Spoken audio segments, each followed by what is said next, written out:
Bonjour à toutes et à tous, je suis Éric Bertrand et donc je vais vous présenter ce qu'est PayPal. Donc pourquoi moi avant tout? Donc en fait je suis informaticien de gestion. Donc informaticien de gestion, c'est un métier où on transpose tout ce qui est en rapport avec le chiffre vers de l'informatique. Je suis tombé dedans quand j'étais petit. Je fais de l'informatique depuis plus de 30 ans. Ça me fait toujours un peu bizarre quand je dis 30 ans. Ça me vieillit un petit peu. Et donc, vous aurez l'occasion en fait de voir dans cette présentation toute une série de compétences diverses et variées en rapport avec non seulement le chiffre, mais également l'informatique et la technique qui tourne autour de tout ça. Et donc, normalement, je dois être suffisamment compétent pour pouvoir répondre à toutes vos questions et faire le tour de la question pour vous donner tous les outils nécessaires à vous préparer à cette transformation. Voilà. Donc, en introduction, je referai rapidement le tour de ce qu'est PayPal, la définition de PayPal, le fonctionnement et les avantages. Donc, en fait, le but de cette présentation est de vous mettre en évidence en fait, les avantages et l'intérêt de la facturation PayPal. C'est réellement quelque chose d'utile et qui va vous faciliter la vie et qui va améliorer en fait au quotidien la gestion des entreprises et fluidifier les échanges et on l'espère diminuer les charges administratives pour les entrepreneurs et aussi les comptables. On parlera des comptables aussi à un moment donné, puisque la facturation, qu'on le veuille ou non, doit converger vers vos comptables pour les déclarations, notamment TVA, listing et compagnie, mais également pour des questions bilantaires. Ensuite, je vais introduire des questions en rapport avec l'intelligence artificielle, avec le GDPR, les conformités sur la confidentialité des données. Et on va aborder aussi la question de la souveraineté numérique et la souveraineté des données. Donc l'intérêt d'avoir une maîtrise de ces données, de savoir où elles sont et de pouvoir les récupérer pour les transférer ou les réutiliser si vous en avez besoin. Et je vais vous présenter également des cas d'usage.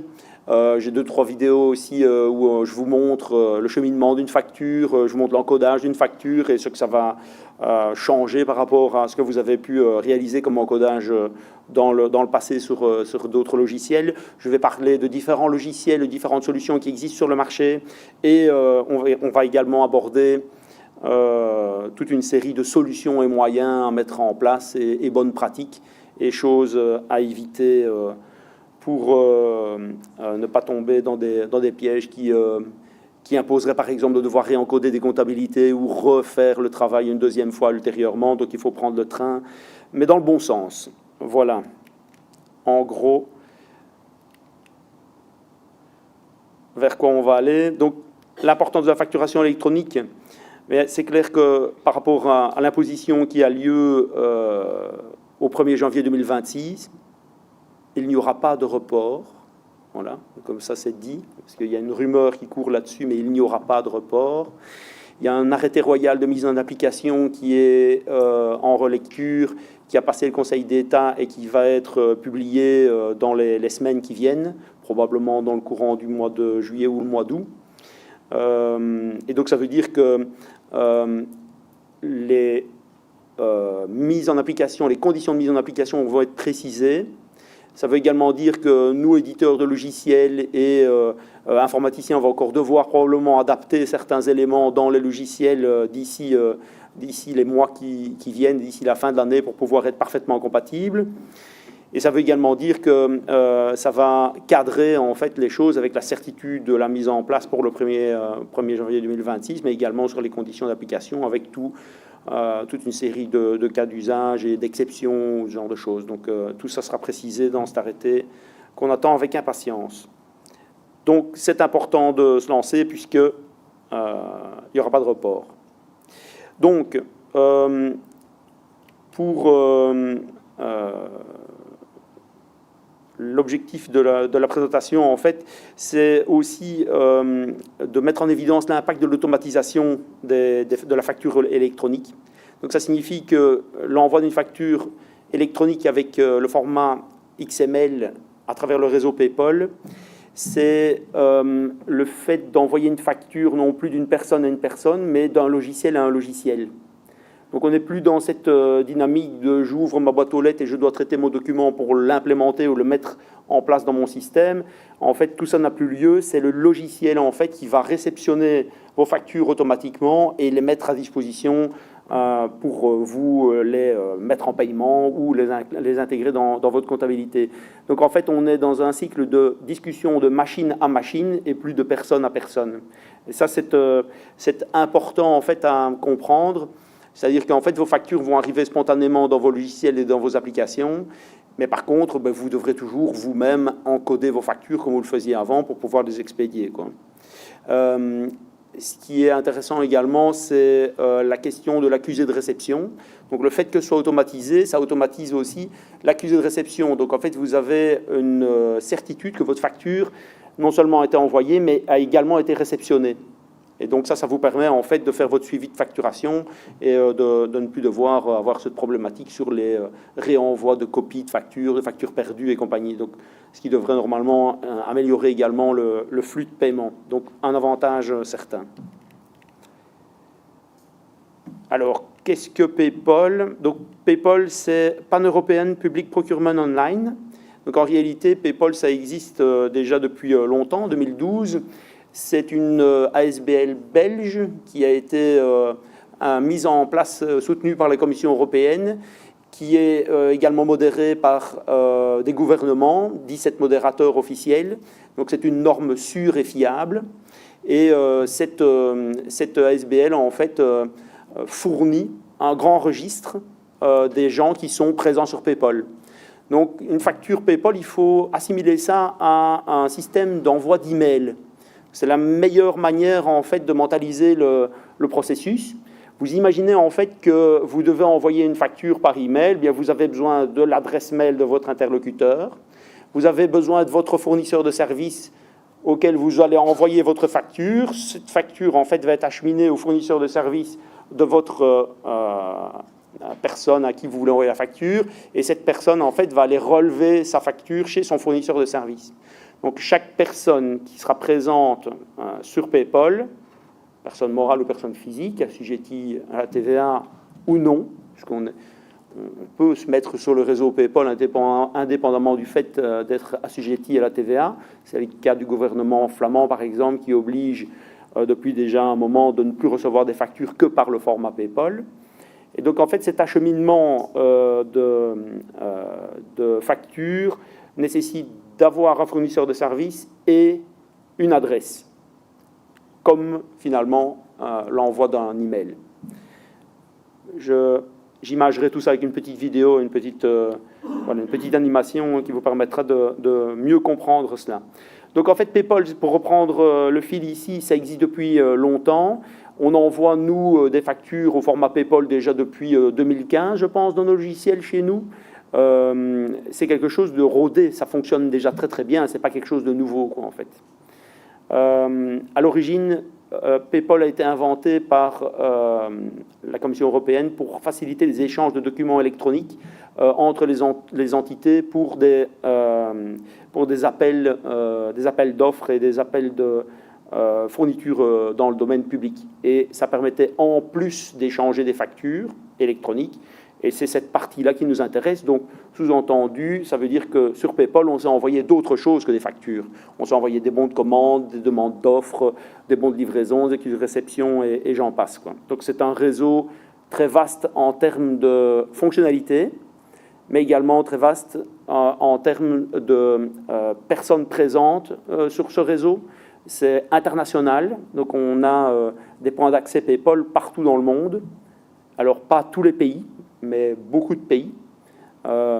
Et donc, ça veut dire également que pour les gens qui font de l'import, de l'export, qui sont présents à l'international, ce réseau existe et doit être utilisé, quoi.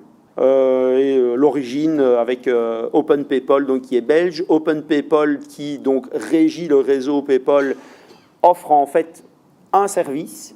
C'est un registre. Et dans ce registre, en fait, on a le lien entre l'identifiant PayPal, l'adresse PayPal, je vous en montrerai une, et l'identification de la personne, donc l'entreprise, la société ou même une personne physique si on veut. ce registre, en fait, est interrogé par les fournisseurs de services. Donc, si je veux envoyer une facture, mon fournisseur de services va interroger le registre pour voir si cette personne est bien présente, si elle est toujours présente sur le réseau et si elle est capable de recevoir le type de document que je veux lui envoyer. Donc, en fait, quand on est identifié sur le réseau PayPal, on doit s'identifier, mais on doit également dire ce que je suis capable d'envoyer comme document et ce que je suis capable de recevoir comme document. Est-ce que je sais recevoir des factures, mais est-ce que je sais également recevoir des notes de crédit? Ou, par exemple, pour un cas particulier sur l'autofacturation, le self-billing, donc on a des cas d'usage avec des agriculteurs, des coopératives, ce genre de choses-là, où ce sont des gens qui paient la réception d'une marchandise et émettent également un bordereau. Ça s'appelle l'autofacturation. Donc il faut être capable également de réceptionner ou d'émettre ce type de document-là. Et donc cette définition en fait, de l'utilisateur sur le réseau PayPal est importante pour savoir si on peut ou non lui envoyer un certain type de document. Donc une adresse, une identification, le type de document. Alors, le rôle de la facturation électronique en Europe et dans le monde, c'est quelque chose initié en fait par la Commission européenne qui est standardisé. On a abordé le projet VIDA, hein, c'est TVA dans le monde du digital moderne, hein, donc c'est VAT in a Digital Age. C'est quelque chose qui est imposé par la Commission européenne et qui fait partie de notre société en fait. On ne veut plus demain avoir encore à recevoir ou à émettre des factures, en tout cas entre entreprises, autrement que par ce format-là.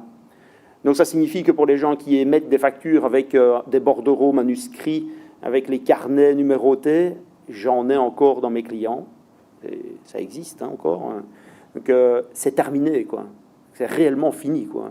Les gens qui émettent des factures avec Word ou avec Excel, même chose, quoi. C'est terminé. À partir du moment où vous êtes assujetti à la TVA en Belgique et que vous devez émettre une facture à un autre assujetti, vous n'aurez pas d'autre moyen demain que d'utiliser un logiciel qui est connecté au réseau PayPal et capable d'envoyer un fichier XML au format UBL, donc dont la norme est devant vous en 16931 qu'on cherchait tout à l'heure. Voilà.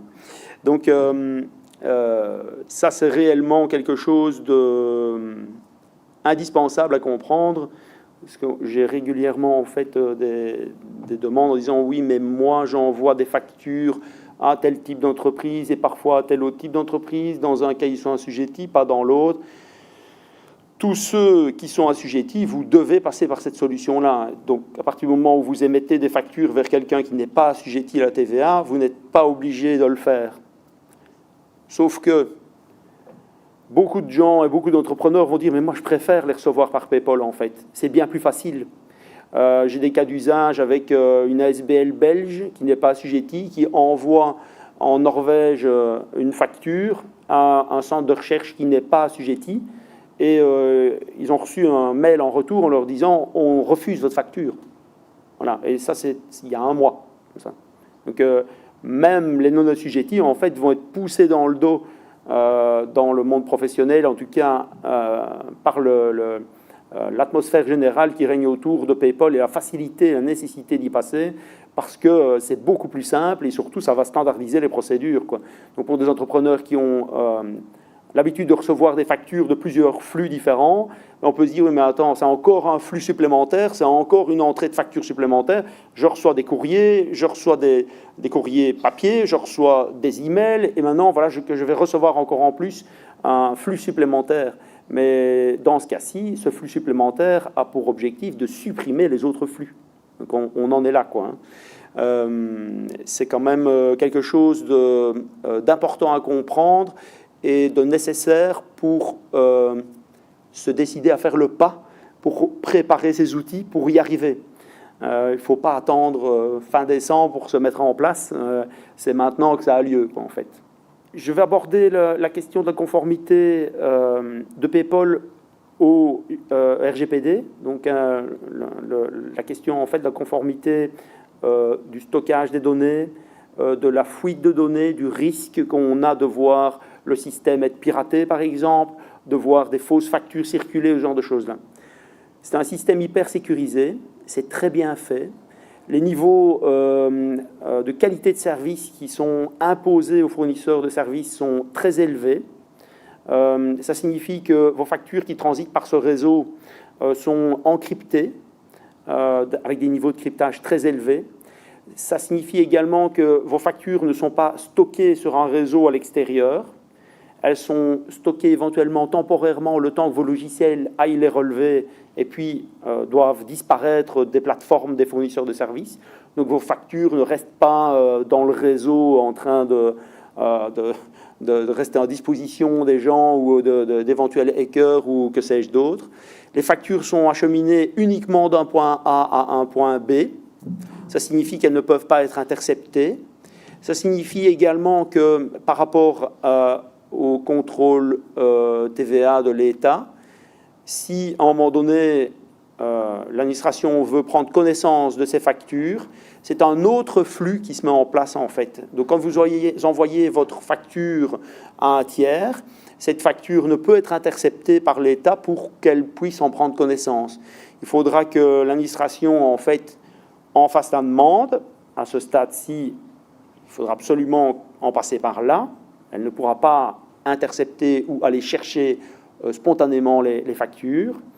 Alors, avec le projet VIDA, il y a d'autres choses qui vont se mettre en place. Ultérieurement, probablement qu'il y a d'autres flux qui permettront à un moment donné de dire mon logiciel de gestion, je veux qu'il y ait une copie de toutes mes factures émises qui partent vers l'administration.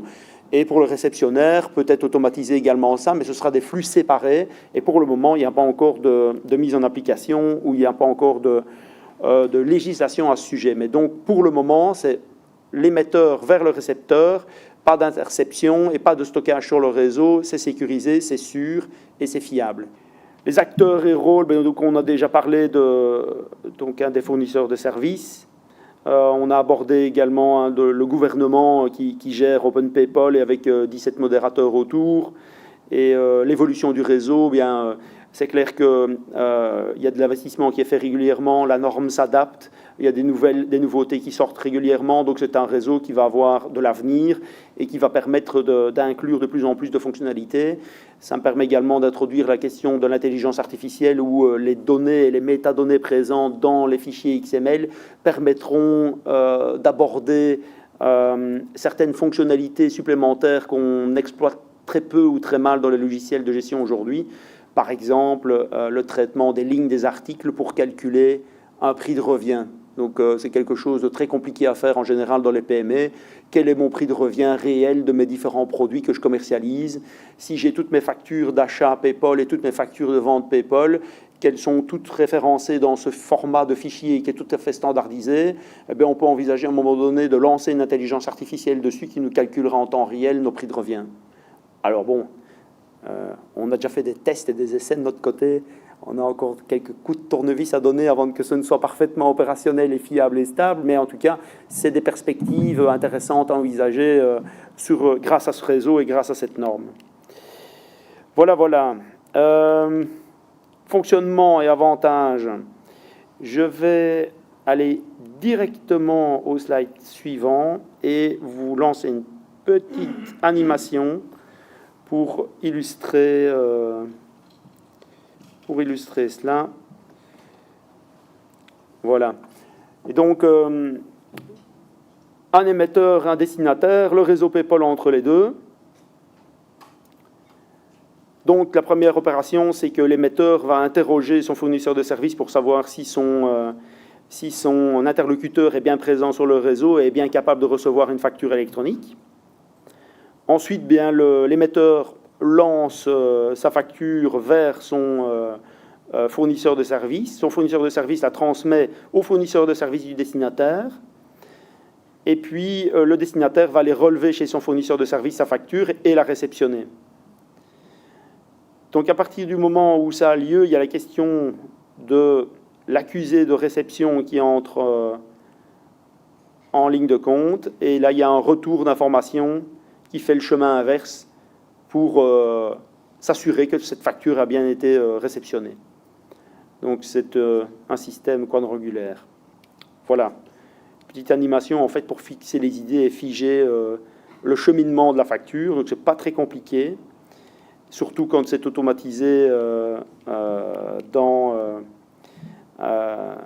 des logiciels de gestion où tout ça est transparent, quoi. Quel est l'avantage de l'envoyer par PayPal plutôt que de l'envoyer par email? C'est que un email et le contenu du fichier XML lors de l'envoi par email pourrait être erroné, pourrait être modifié, pourrait être piraté, pourrait être voilà. Tandis que quand il passe par le réseau PayPal, on sait que c'est un original et on sait qu'il est totalement intègre en fait. Donc ça, c'est ce que PayPal apporte en fait. C'est la certitude que le fichier XML est valide en fait. Ça, c'est vraiment la raison pour laquelle l'outil PayPal est imposé par la Commission européenne, parce que grâce à ça, en fait, ils savent que toutes les factures émises et toutes les factures réceptionnées sont vraies. Et donc, à partir de là, c'est plus facile de pister, notamment, par exemple, les carousels TVA. Parce que cette mesure vise en premier lieu la fraude TVA et en particulier le carrousel TVA entre des pays, quoi, en fait. Hein. Et donc, c'est ça qui est visé à travers ça. Et donc, en fait, le fait d'avoir la certitude qu'une facture est exacte entre son émetteur et son récepteur, ça garantit en fait que lors d'un contrôle, il n'y ait pas de problématique de faux, ce genre de choses-là, quoi. Ce qui fait la garantie du système, c'est qu'on passe par le réseau, quoi, en fait. Oui, c'est ça. C'est une autre technologie, en fait. C'est un autre choix qui a été fait. On garantit que l'échange entre point A et point B soit totalement sûr et on impose le respect de la norme pour le contenu du fichier, quoi. Et à partir de là, le système fonctionne. Donc on est avec quelque chose qui fonctionne automatiquement entre le logiciel de l'émetteur et du récepteur et de manière tout à fait standard. Donc ça veut dire que vous pouvez envoyer des factures vers des interlocuteurs espagnols ou des Norvégiens. C'est la même norme et ils sauront le recevoir et ça fonctionnera, quoi, en fait. Donc, avantage, c'est réduction de coûts, d'efficacité accrue. C'est simple parce qu'en fait, vos factures, vous les voyez apparaître automatiquement dans vos logiciels et vous êtes certain qu'elles sont valables. Donc c'est beaucoup plus facile que de prendre un mail et de devoir le traiter ou de devoir ouvrir son courrier et devoir le scanner pour l'injecter dans son programme de comptabilité et le sériser et que sais-je d'autre, quoi. Et l'information est plus riche. Et donc ça, c'est quelque chose d'intéressant, c'est-à-dire que dans beaucoup de logiciels aujourd'hui, quand vous recevez une facture, vous y intégrez les totaux et une imputation et les coordonnées du tiers et c'est tout. Tandis que là, vous aurez le contenu complet de la facture avec toutes les lignes de produits, ce qui permet, par exemple, de faire du contrôle plus facilement par rapport aux commandes fournisseurs et de s'assurer de la conformité entre un bon de commande qu'on a envoyé à un fournisseur et la facture qu'on reçoit d'autre part. À nouveau, éventuellement, de mettre même de l'intelligence artificielle pour faire de la détection automatique pour détecter les différences entre l'achat et la réception de la facture. Donc, intéressant à mettre en place, ce qui me permet de rebondir sur la corrélation avec l'intelligence artificielle et ce que ça permettra d'envisager avec de l'automatisation sur des process de contrôle, de la réduction d'erreurs grâce à ça, puisque quelqu'un qui encode aujourd'hui toute la journée, si vous mettez en face d'un ordinateur, vous encodez des factures toute la journée, eh bien, en fait, il y a grosso modo de 1 à 3%, voire plus, de taux d'erreur. Alors, c'est pas que les encodages sont entièrement faux, c'est que parfois, il y a dans le commentaire une transcription qui n'est pas parfaitement exacte. Ça n'a pas d'impact sur le total de la facture, mais en attendant, l'information qui est encodée n'est pas tout à fait exacte. Mais ça veut dire qu'en fait, il y a des fautes dans, de 1 à 3% de factures, c'est quand même important, quoi. Et en plus, le fait de savoir que l'information est beaucoup plus riche dans un XML, donc plus sûr, c'est quand même quelque chose d'intéressant et c'est un chouette progrès en fait pour la qualité de l'information, de la métadonnée, justement, comme on disait tout à l'heure, dans les programmes de gestion pour pouvoir envisager des contrôles grâce à l'intelligence artificielle, mais grâce également à l'interprétation des hommes derrière ces outils. Donc un gain de temps, une réduction d'erreurs et une amélioration des flux de données. Il y a une petite insertion avec les workflows. Alors sur les intelligences artificielles, en fait, on se dit, tiens, on pourrait greffer ChatGPT sur son logiciel et on pourrait lui faire des choses. Et en fait, il manque une brique pour que ça puisse fonctionner. C'est des technologies qui existent déjà depuis un moment, mais qui permettent de greffer de l'intelligence artificielle. C'est des workflows et des flows. Donc il y a N8N que je mets là devant, mais il y a Flow également qui existe, enfin il y en a 3-4 autres, qui permettent de se connecter à des API sur des programmes de comptabilité, de gestion commerciale, de facturation, et de permettre à une intelligence artificielle d'interagir avec tous ces logiciels avec des règles. Et donc, on a implémenté ça chez nous, déjà. Et j'ai un collaborateur, un technicien, qui a une fâcheuse tendance à ne pas encoder ses prestations. Donc, toutes les semaines, on doit le pourchasser pour qu'il nous dise ce qu'il a fait chez quel client et comment. Et donc, on lui a mis sur son smartphone la possibilité de parler avec WhatsApp et d'envoyer des messages, en fait, à un flow. Ce flow a ChatGPT et le flow est connecté en fait à notre ERP et il parle en fait à son smartphone en disant j'ai fait une intervention pour tel client, j'ai été dépanner telle imprimante et ça m'a pris autant de temps et j'ai fourni en plus un câble pour raccorder l'imprimante. Et ça se connecte à notre logiciel et ça encode la prestation tout seul. Moi, j'ai fait une autre expérience. Mon rôle est différent. Je vais en clientèle et je gère les problématiques d'entreprise et je mets en place des solutions pour faire évoluer les infrastructures, dont le passage à PayPal. Et avant d'arriver chez mon client, je demande en fait à ce système donne-moi son encours, où est-ce qu'il en est, question paiement, quel a été le chiffre d'affaires de l'année dernière et dicte-moi les derniers articles qu'on a vendus chez ce client. Et donc j'ai en retour en fait où le système me dicte en fait toutes ces informations. Et ça c'est grâce à cette brique N8N, donc de Flow qu'on vient greffer sur tous nos logiciels. Alors, nous, on l'utilise, on n'ose pas le mettre en clientèle pour le moment, parce que de temps en temps, il y a des petits problèmes encore, où tout ça n'est pas tout à fait juste, parce qu'on n'a pas encore tout à fait tout standardisé. Mais le fait d'avoir de l'information structurée avec PayPal, ça ouvre des perspectives pour améliorer la qualité des résultats de ces flows d'informations avec de l'intelligence artificielle et de rendre ça accessible à tout le monde dans sa gestion quotidienne, quoi. Et alors, donc, un autre aspect sur les intelligences artificielles, c'est les questions du contrôle des fraudes. Et donc là aussi, il y a des choses intéressantes à mettre en place avec des AI qui peuvent travailler sur les données et sortir des alertes et des informations pertinentes sur le fait qu'à un moment donné, des documents peuvent être présents dans les outils de gestion, dans les comptes qui soient faux. Les questions de la souveraineté des données, je l'ai abordé, donc c'est le fait de savoir où sont vos données et de pouvoir les récupérer à un moment donné. Donc vous allez voir fleurir dans le paysage, en fait, en Belgique, un tas de solutions avec un effet d'aubaine sur des nouveaux logiciels de gestion, de facturation et compagnie. Donc il faut quand même se méfier de la pérennité des outils que vous utilisez.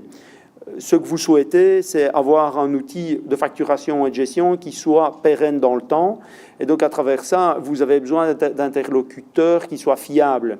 Et vous avez besoin d'interlocuteurs, d'outils qui soient compatibles avec votre comptable et avec vos outils de comptabilité. On a déjà des cas d'usage où des gens ont mis en place pour anticiper la facturation avec PayPal et où le comptable a dû tout réencoder et tout reprendre après. Certes, ils ont pu faire des exportations, ils ont pu faire des traitements qui ont permis de faciliter le réencodage, mais il faut quand même s'assurer d'être parfaitement compatible et conforme à la législation. Il y a quand même toute une série de fiches à sortir, comme les 280-50. Il faut que les logiciels soient capables de les émettre, les déclarations TVA et compagnie, les bilans. Enfin, il y a un tas d'éléments auxquels il faut se conformer pour être compatible avec la législation belge sur l'émission des documents administratifs des personnes morales et personnes physiques. Et il faut absolument s'assurer que votre programme de facturation ou de gestion soit parfaitement compatible avec le bout de la chaîne, à savoir ce que vos comptables ou ce que vous-même devez émettre à un moment donné comme document administratif officiel. Pour ne pas vous tromper, interrogez bien sûr vos comptables, votre corporation.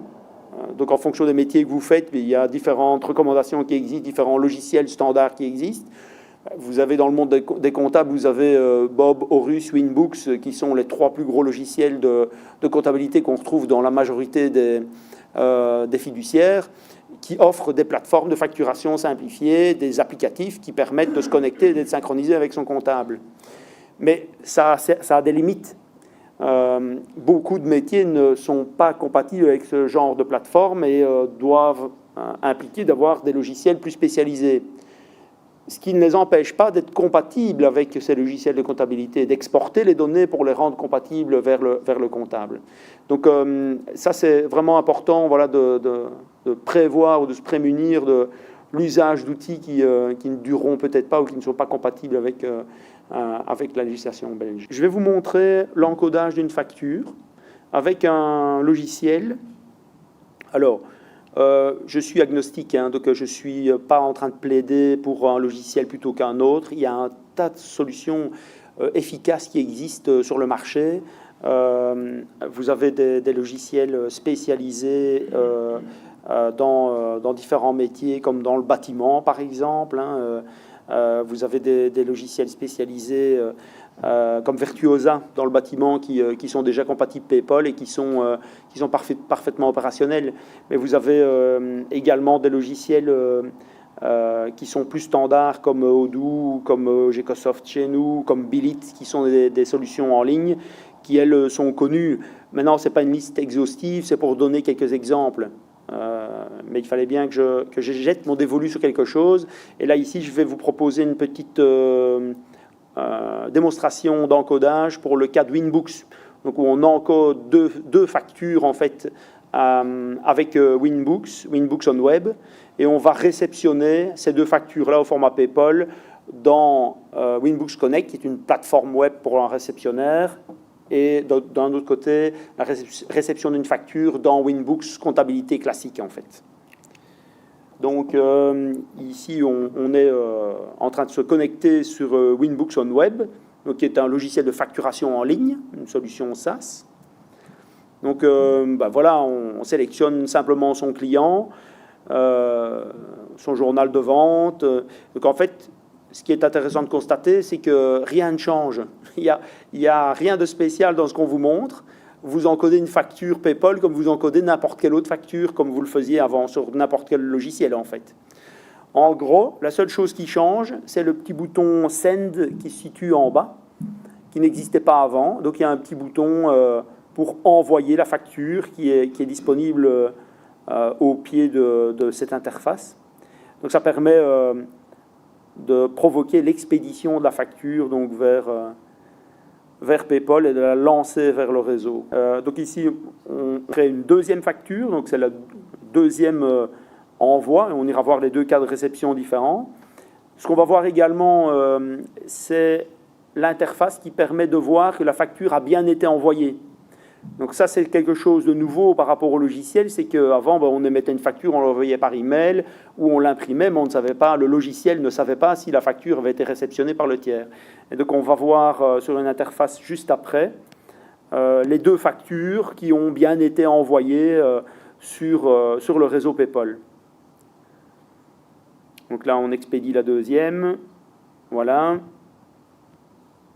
On va refermer ceci, et là on bascule d'interface, donc on va voir sur une fenêtre qui a été créée à cet effet, on va retrouver en fait les deux factures et un accusé de réception avec le fait qu'elles aient été bien envoyées, bien expédiées. Oui, je finis la vidéo et puis on revient dessus, comme ça je continue mon commentaire dessus. Donc là, on voit les deux factures viennent d'être envoyées. On voit un statut d'expédition qui est réalisé. Là, maintenant, on bascule. Donc, on bascule du côté du réceptionnaire. Donc, on vient d'émettre deux factures. On vient de voir qu'elles sont parties.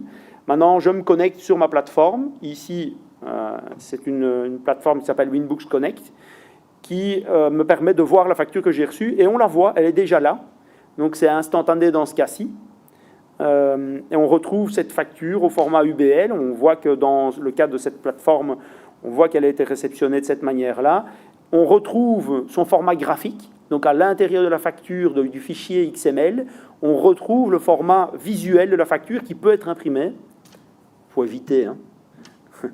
Et donc, ça permet, sur cette plateforme-ci, d'expédier la facture vers la plateforme du comptable. Donc, on est du côté d'un client qui a sa page web sur laquelle il voit toutes ses factures et il peut la retransférer vers son comptable.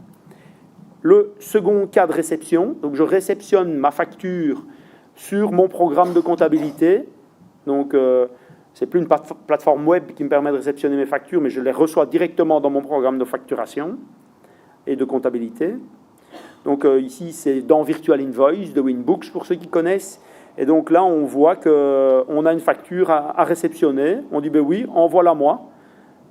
Et on peut la sélectionner. À ce moment-là, on voit le format graphique qui apparaît à nouveau. On retrouve la facture intègre et complète avec toutes les informations exploitables.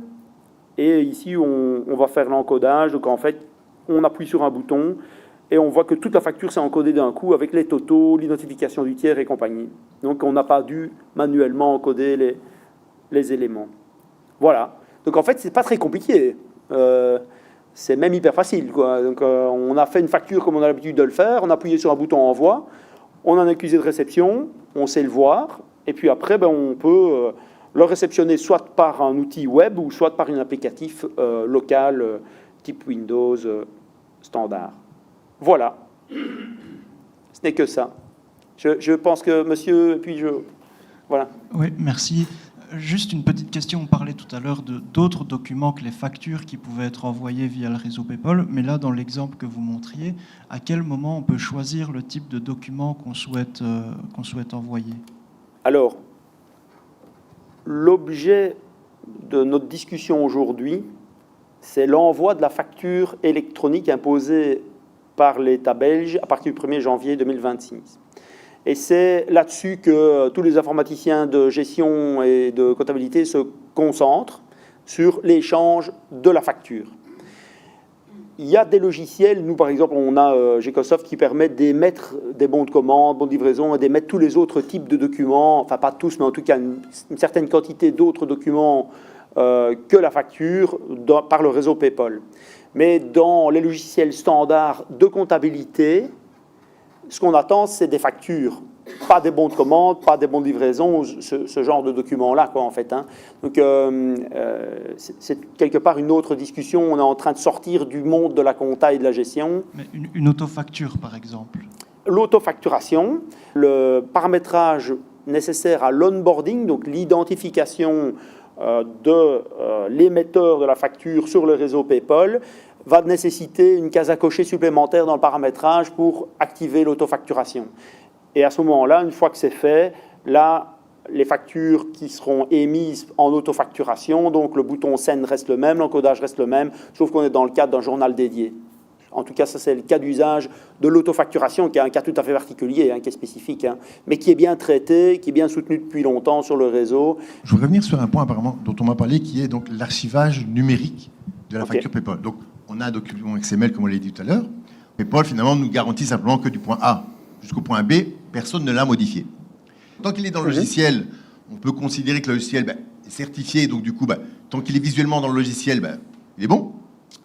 Mais à partir du moment où on a notre obligation de l'archiver, je vais devoir sortir cet XML, le stocker quelque part, garantir évidemment sa confidentialité, mettons ça de côté. Mais le problème est qu'à partir du moment où je le sors, il n'est plus, entre guillemets, certifié, contrairement à mon PDF signé par ma carte d'identité électronique, ainsi de suite. Donc, comment vous voyez aussi la chose à ce niveau-là? Parce que, alors, c'est vos données. Et comme il n'a pas été stocké nulle part... Que ce soit bien clair, c'est vos données. Donc, c'est votre responsabilité, c'est votre usage.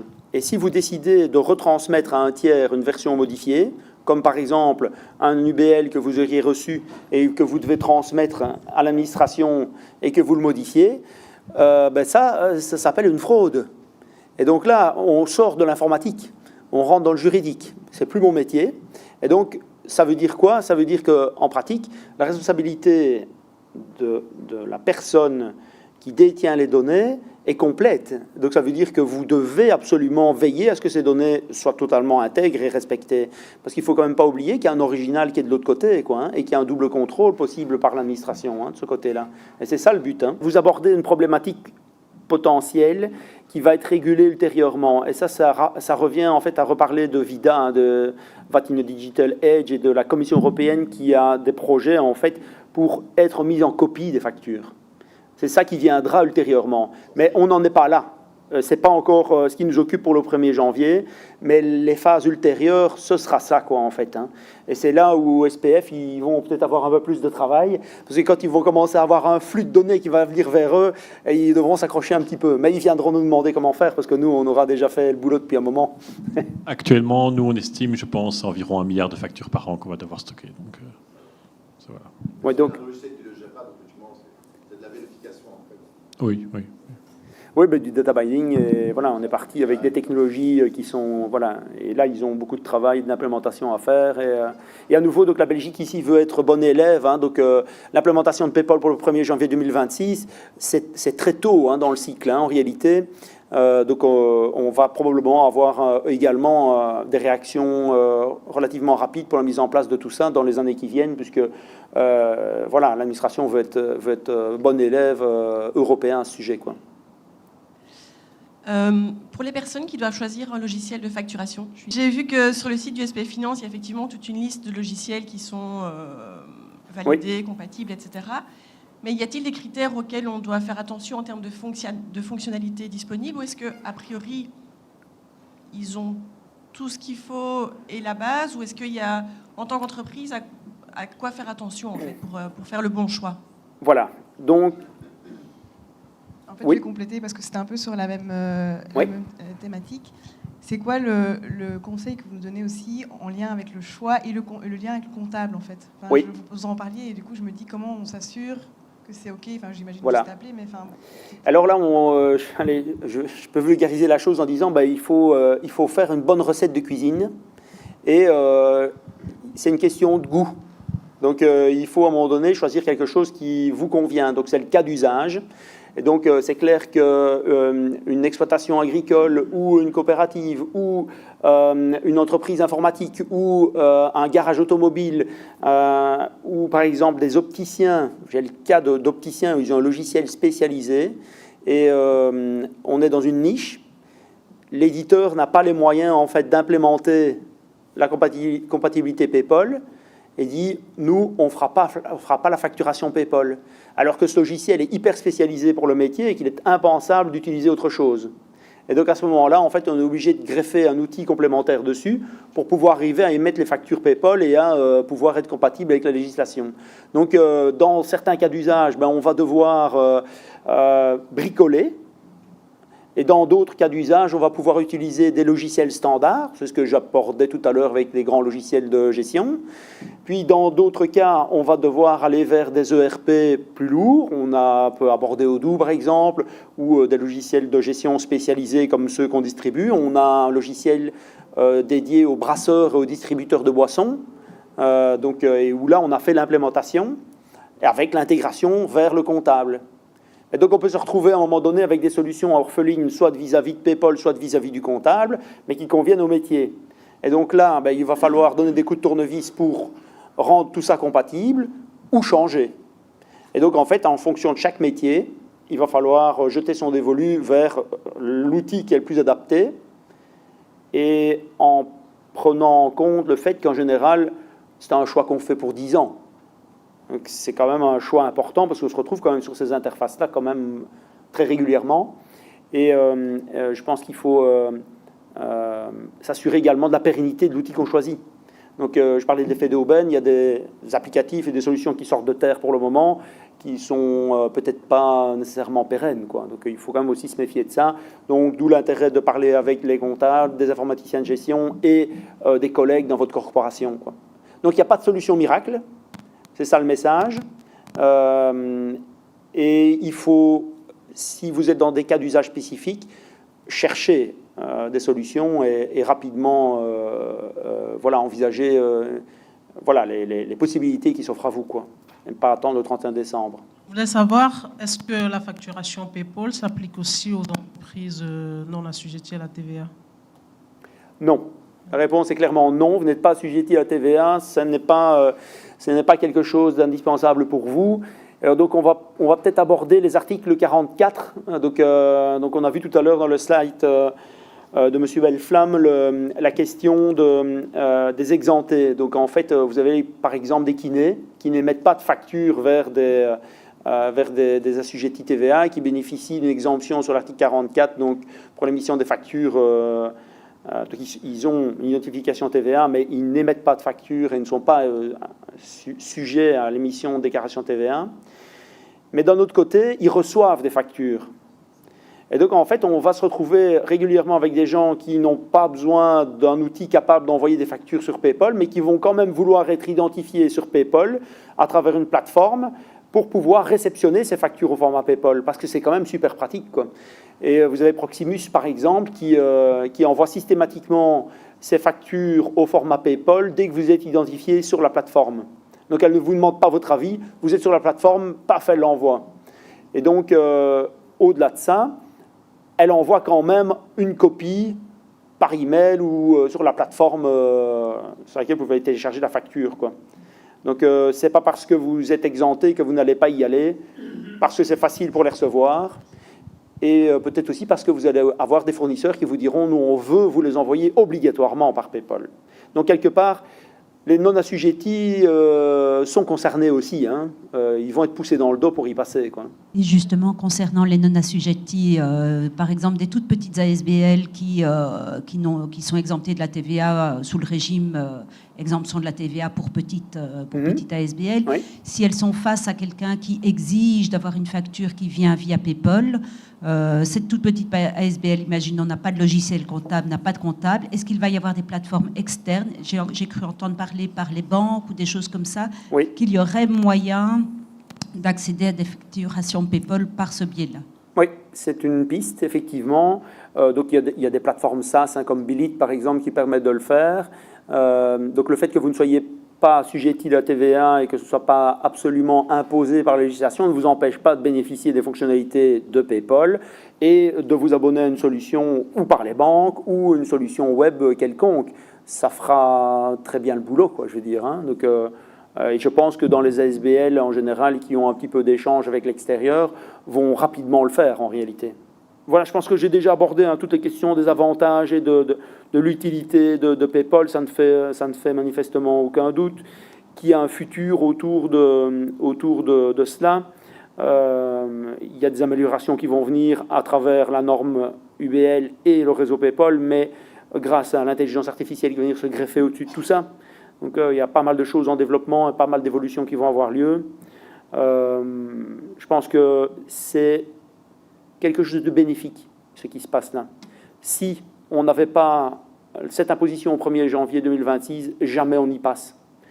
Et le fait qu'on doive y aller tous ensemble, en fait, ben, ça permet en fait d'envisager les choses sereinement en se disant, ben voilà, s'il y en a qui sont un peu en retard, voilà, d'autres entrepreneurs pourront les aider, il y aura plus d'interaction avec les comptables, avec les informaticiens de gestion, donc tout ça est plutôt bénéfique en fait pour l'écosystème et à terme en fait ben, ça va être réellement plus facile et il y a, je pense, aucune raison aujourd'hui de ne pas s'en lancer dedans parce que c'est au point, c'est facile et c'est plutôt agréable une fois que c'est opérationnel, que c'est en route. Voilà, donc ceci c'est la plateforme de recherche. Donc, qui vous permet de taper le nom d'une entreprise et de lancer une recherche. Et donc là, on va voir apparaître ici ceci. Et ça, ce que j'ai surligné, ça, c'est un identifiant PayPal. Tout à l'heure, je faisais la corrélation avec une adresse email, hein. Eh bien, ça, c'est l'identifiant, c'est l'adresse PayPal d'un entrepreneur. Et donc, on constate que les 4 premiers chiffres, en fait, sont liés à un préfixe qui est propre au pays et aux fournisseurs de services éventuellement. Et puis, 2 points, l'identifiant unique. Et là, ici, on voit que c'est un numéro d'entreprise. Donc, dans le cas de beaucoup de personnes qui seront présentes sur la plateforme PayPal, en tout cas pour les assujettis TVA, ce sera bien leur numéro d'entreprise, mais ce n'est pas nécessairement cela. Donc ça peut être toute autre chose, en fait, comme caractère, et il peut y avoir des lettres également dedans, quoi. Donc c'est un identifiant ouvert et qui permet de retrouver les personnes, et c'est ce que PayPal fait, c'est mettre à disposition un registre. Et donc là, j'ai demandé l'affichage du détail, et dans ce cas-ci, on voit que on a 2 types de documents, Credit Note et invoice et facture. Donc en fait, cet identifiant est capable de recevoir des notes de crédit et des factures. C'est ça que ça veut dire. Donc ça, c'est le registre OpenPayPal. Si vous avez besoin d'émettre des factures et que vous avez besoin de retrouver un identifiant, ce portail, vous pouvez l'utiliser. Donc vous allez retrouver dans beaucoup de logiciels un champ libre dans lequel vous pourrez mettre cette adresse et une case à cocher pour dire, ben voilà, ce client-là, dorénavant, je lui envoie ses factures au format PayPal, et donc il faudra retrouver cet identifiant, soit par ce portail, soit vous aurez également dans votre logiciel une fonctionnalité qui permettra d'aller interroger dynamiquement ce registre et de compléter cette adresse dans votre fiche client, ou de recevoir de votre interlocuteur l'adresse et de la mettre dans votre logiciel manuellement, quoi. Voilà pour ce qu'est une adresse. Alors, je vais vous montrer une facture. Ça, c'est une facture. Voilà. Ça, c'est un truc d'informaticien, là où, en général, tout le monde sombre en se disant « Mais comment c'est possible, un truc pareil ?» Mais en fait, c'est relativement lisible. Alors là, je vous perds encore plus. Et là, je vois, par exemple, que j'ai Exact Software Belgium, qui est le fournisseur qui a envoyé une facture à Epsys, ici, vous voyez. Donc finalement, c'est lisible et c'est structuré. Et alors là-dedans, en fait, on va retrouver également ceci, qui est une chaîne de caractères qui contient le format graphique, en fait, de la facture. Je remets voilà. Et là, je retrouve en fait la facture avec le contenu tel qu'il va être décrypté par vos logiciels, en fait. Donc, ça sert de double contrôle, puisque d'un côté, on a vu que dans le fichier XML, on a des totaux, les montants, et en même temps, on a le format graphique que vous pouvez visualiser, quoi. Voilà, comme ça, vous pourrez dire que vous avez vu une vraie facture électronique une fois, que vous savez ce que c'est. Voilà. Ce qui est intéressant à voir aussi, c'est le site de e-facturationbelgium.be sur lequel vous avez les informations officielles publiées par le SPF. Et là-dedans, en fait, vous allez retrouver toute une série d'informations sur les questions liées aux exemptés, les nouveautés qui vont sortir au fur et à mesure. Donc, c'est un site qu'il faut garder dans le coin de votre esprit, parce que la législation au 1er janvier 2026, c'est un point de départ pour d'autres évolutions, et à un moment donné, ça sera mis à jour avec les améliorations et les futures évolutions avec VAT in a Digital Age. Je vous ai également mis quelques exemples avec Bill2Box, avec les pages de la CBC qui proposent une solution de facturation, avec ING et d'autres, en fait. Hein. Donc tout ça est facilement retrouvable sur Internet. C'est l'étendue du réseau PayPal. Donc c'est la liste des fournisseurs de services dont je parlais tout à l'heure, hein, présents sur les différents territoires dans le monde entier, en fait.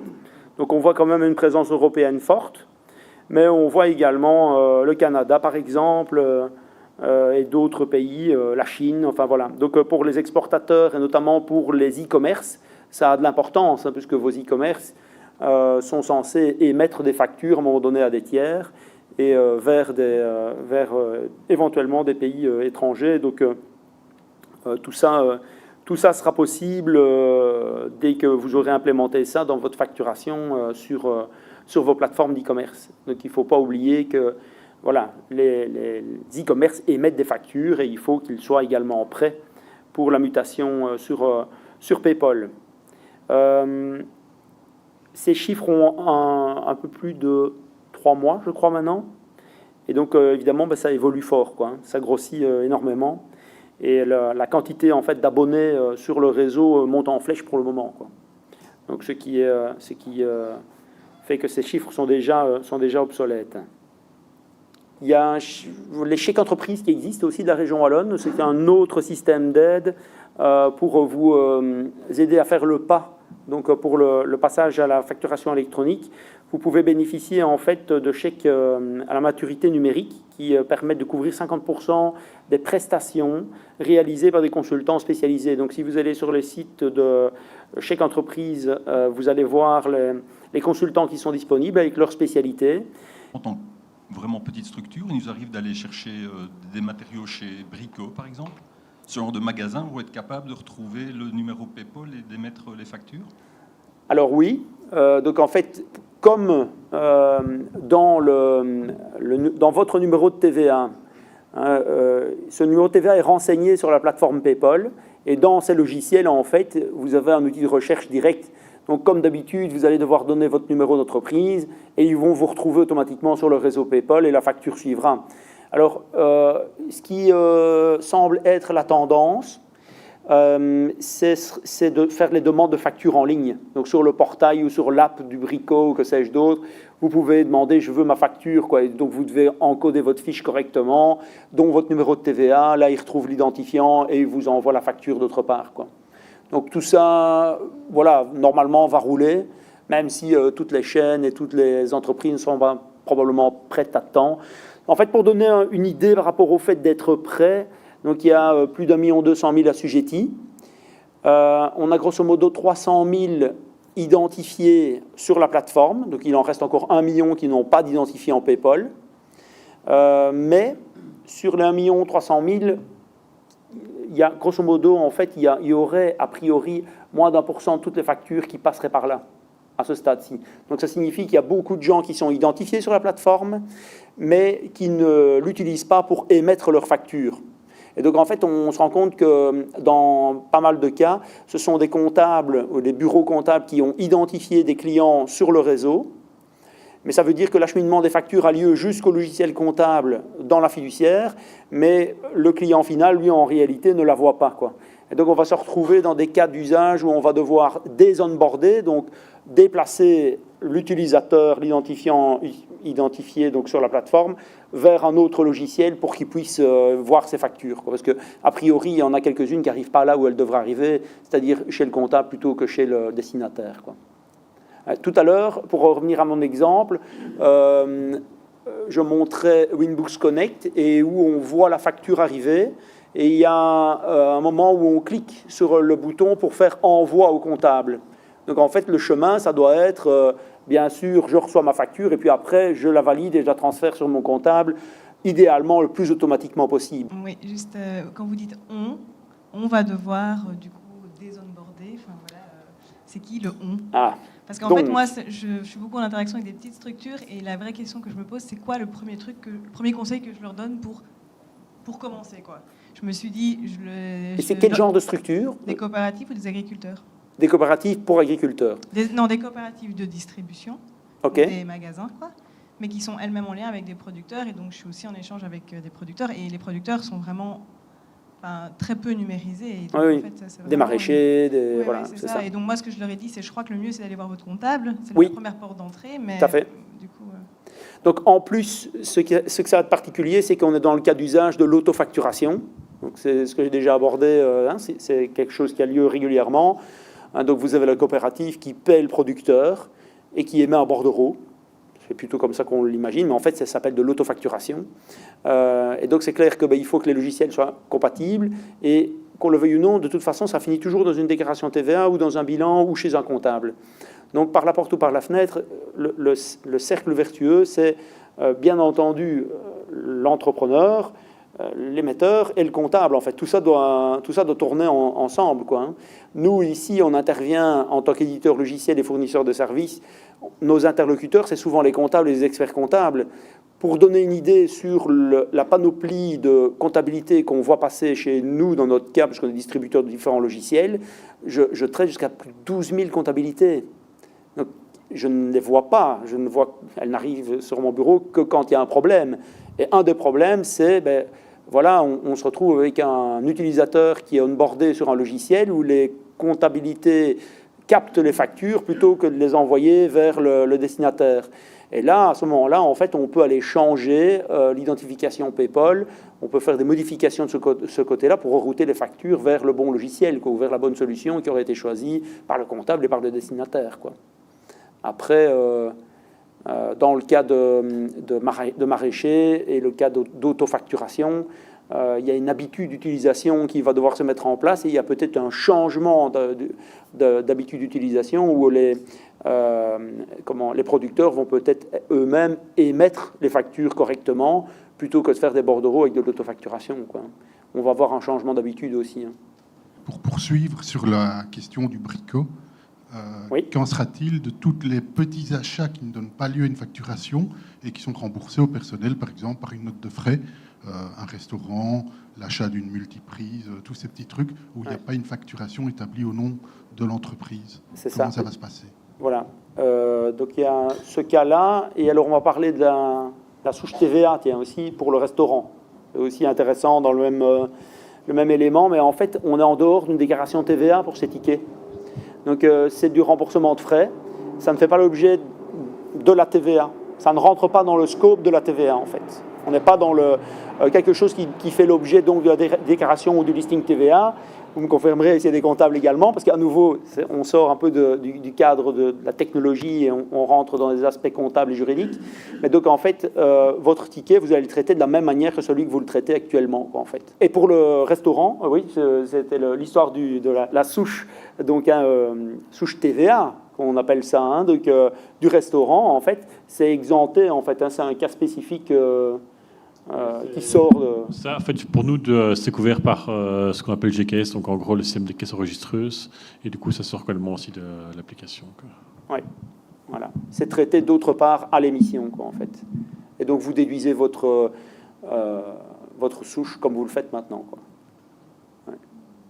Oui. Moi, j'avais une question pour rebondir sur celle de Madame juste avant.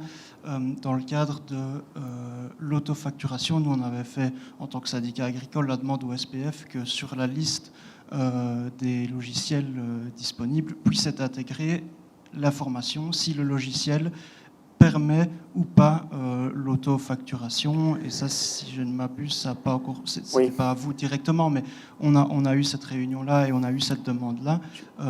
Et alors, ça rejoint la question de tout à l'heure, les types de documents qu'on va pouvoir traiter avec les différents logiciels. Comment est-ce qu'on sait quel logiciel permet le traitement de quel type de documents? Est-ce qu'il y a une base d'informations là-dessus? Tout à fait. Donc, c'est une question qui a été posée tout à l'heure. Je n'y ai pas répondu de manière complète. Ces listes, en fait, sont des listes génériques d'informations. Il y en a une sur SPF et il y en a une également donc sur le site de la région Wallonne. Ces listes sont incomplètes parce que tous les émetteurs de logiciels, tous les éditeurs de logiciels, pardon, ne se sont pas manifestés auprès des autorités pour dire qu'ils sont compatibles. Je m'en suis rendu compte pour 2 de nos logiciels en préparant cette formation. Et donc, j'ai demandé à un collaborateur de le faire en vitesse. Et donc, on n'était pas dessus. Et pourtant, et donc là-dessus, je connais beaucoup de logiciels quand même, et j'ai parcouru la liste, et je me suis rendu compte qu'il en manquait quand même beaucoup. J'ai profité pour envoyer quelques mails à des collègues, ils ont dit « inscris-toi ».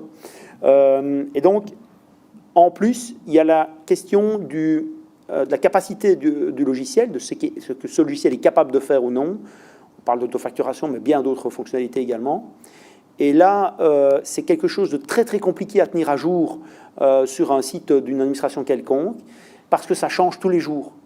Donc les softs, là, les éditeurs, ça travaille tout le temps. Nous, par exemple, au moment où je vous parle, j'ai 2 développeurs qui sont en train de travailler sur un système de facturation en ligne lié à un programme de comptabilité spécifique, et ils sont en train de faire une adaptation exprès pour ça, quoi. Et donc, c'est un logiciel qui n'était pas encore dans la liste, qu'on va pouvoir ajouter grâce à ça. Donc, ça change tout le temps.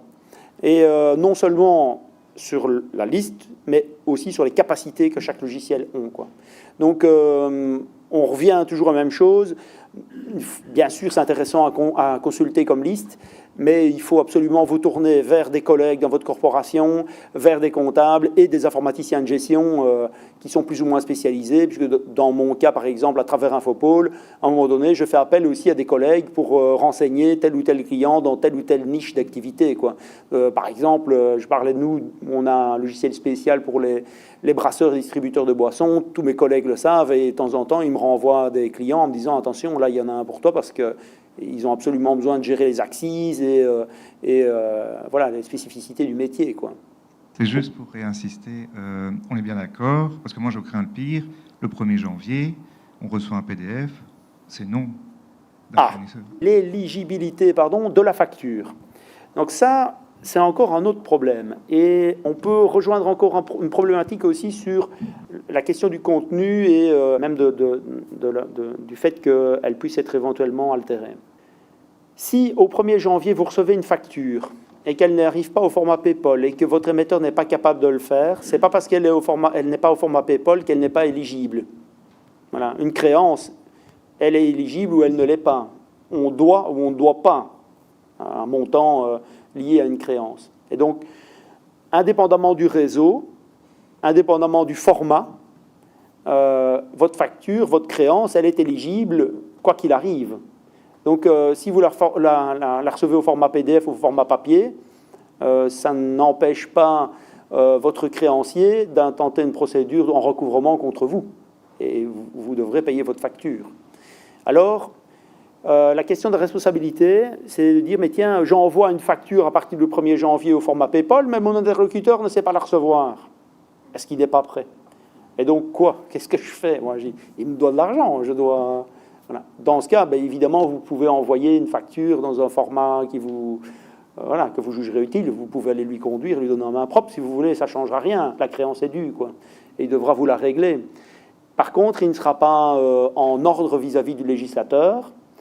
Et là, on attend quand même l'arrêté royal de mise en application, donc, dont je parlais tout à l'heure, qui va être publié. Donc il a passé le Conseil d'État, comme je disais, et tout, donc ça aura lieu. Et la date ne changera pas pour le 1er janvier, donc pas de report. Et donc ça veut dire que dans cet arrêté de mise en application, on va normalement retrouver les sanctions. Ce qui va se passer, c'est que de toute façon, au 1er janvier, il y aura tellement de monde qui ne seront pas prêts,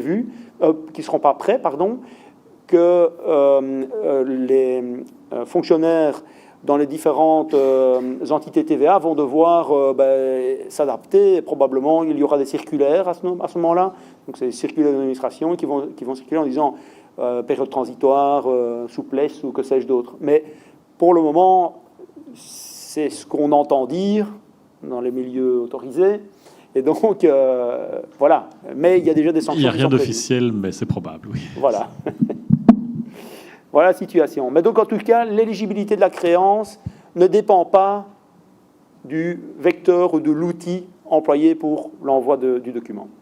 Bonjour. Donc, moi, j'ai une question concrète d'une entreprise qui est assujettie, qui est donc obligée de passer par le système PayPal pour envoyer sa facture à une entreprise qui ne l'est pas et qui ne souhaite pas figurer sur le réseau PayPal. Comment ça se passe? Est-ce qu'elle doit l'envoyer via le réseau PayPal et aussi l'envoyer en PDF à la société qui ne va pas aller voir sur PayPal si elle en a reçu une, en fait? Il n'y a pas d'obligation dans ces cas-là. Oui, donc, à partir du moment où c'est entre les deux entreprises ne sont pas assujetties, ne sont pas concernées par l'obligation, et du coup, il ne faut pas envoyer dans ces cas-là. Donc, une des deux qui n'est pas... C'est ça, du coup, à ce moment-là, vous n'êtes pas obligé. Donc, aucune des deux n'est concernée. Donc, vous imaginez, vous êtes en face de votre logiciel, vous émettez une facture, votre interlocuteur n'est pas assujetti à la TVA, votre logiciel devra toujours être capable d'imprimer sa facture pour que vous la mettiez sous pli et l'envoyer par la poste, ou d'émettre un email, par exemple. Mais vous aurez aussi le cas où vous aurez des non-assujettis à la TVA qui vous diront « je ne suis pas assujetti à la TVA, mais je veux quand même les recevoir sur PayPal ». Et donc vous allez pouvoir et devoir, dans les logiciels, être capable de sélectionner la voie que vous allez choisir pour l'envoi de votre facture. C'est dans le paramétrage de votre fiche client que ça doit avoir lieu. Ok, merci. Voilà. Un petit complément, en fait, par rapport à ce point, c'est que vous allez avoir quand même une pression qui va avoir lieu de de tous les intervenants professionnels. Et donc, en fait, les gens vont souhaiter les recevoir en format PayPal. Moi, je voudrais rester dans le thème, mais donc, admettons, au 1er janvier, nous, on est prêts, mais notre interlocuteur, lui, n'est pas prêt à recevoir la facturation. Est-ce que, justement, nous, on doit aussi quand même le facturer dans PayPal pour montrer que pour pas avoir des sanctions, justement, pour montrer que nous, on avait bien fait la démarche, mais que c'est juste... En fait, vous ne saurez pas le faire, parce que si votre interlocuteur, qui est également assujetti TVA, n'est pas onboardé sur le réseau, au moment où vous allez vous connecter à votre fournisseur de services, il ne va pas vous retrouver. Et donc, en fait, vous aurez un accusé de réception négatif et votre facture, elle ne partira pas. Donc, ce n'est pas votre responsabilité. C'est intéressant, en fait, comme point, parce que l'éligibilité de la créance et de la facture ne vient pas du vecteur, à nouveau, quoi. Et donc, vous pouvez l'envoyer comme vous voulez, la facture. Il y a juste que votre interlocuteur doit être prêt. S'il ne l'est pas, c'est forcément pas de votre responsabilité et ça ne rend pas moins la créance éligible, quoi. La chose la plus importante, c'est que la personne qui émet la facture n'est pas responsable de savoir si cette personne à qui vous émettez la facture est en ordre, est prête ou non. Donc, ce n'est pas à l'émetteur, en fait, d'être responsable de son récepteur de facture, savoir s'il a un logiciel, s'il s'est bien onboardé, s'il est prêt. On ne va pas arrêter, stopper de travailler avec les gens qui ne sont pas prêts. Bonjour. Les AIS, donc on n'est pas assujettis, nous sommes des ASBL, on n'est pas assujettis à la TVA, donc on n'a aucune obligation, du coup, à s'inscrire sur PayPal. Exact. Oui, c'est ça. Vous n'êtes pas assujetti TVA, vous n'êtes pas concerné par la législation. Alors, de là à dire que vous n'êtes pas concerné socio-économiquement, là, je ne franchirai pas ce pas. Donc, ça veut dire que vous, surtout avec une AIS, vous avez quand même beaucoup d'interlocuteurs professionnels. Bien sûr que vous voulez être sur le réseau PayPal, ne fût-ce que par facilité, parce que vous allez avoir plein de factures qui vont arriver par là et que vous ne devrez pas traiter. Donc, vous allez gagner simplement du temps, en fait. Hein. Donc, oui, non, faites-le. Donc, moi, c'est dans l'exacte lignée de la question de madame. Si nous ne sommes pas assujettis à la TVA, mais que notre destinataire exige que la facture soit sur PayPal, qu'est-ce qu'on fait? Parce que nous, on ne doit pas être sur PayPal, ça ne nous intéresse pas. On est une trop petite structure, on reçoit pas, on peut pas retoucher la TVA, on s'en fout de ça. Mais notre destinataire de facture, lui, la veut sur PayPal. On peut le lui refuser? Mais vous avez le cas le plus flagrant pour illustrer ça, c'est la région flamande qui n'accepte plus déjà depuis 2 ans, je crois, de recevoir des factures par un autre moyen. Donc on ne sait plus leur envoyer des factures que comme ça. Donc tous les sous-traitants, tous les intervenants de la région flamande, ils sont passés déjà depuis un moment donc d'être capables d'envoyer des factures sur ce format-là ou de se connecter au portail web, une page web de l'administration flamande et d'encoder manuellement leurs factures sur leur portail. Et donc, en fait, on ne peut pas exiger d'un tiers qui n'est pas assujetti TVA de passer obligatoirement par PayPal. On ne peut pas le faire. Ce qu'il y a, c'est que ça pose des problèmes commerciaux, en fait. Et éventuellement des problèmes pratiques si on ne dispose pas d'un portail qui est capable de réceptionner des factures avec ce format-là. Voilà. Eh bien, 12h04. Merci beaucoup.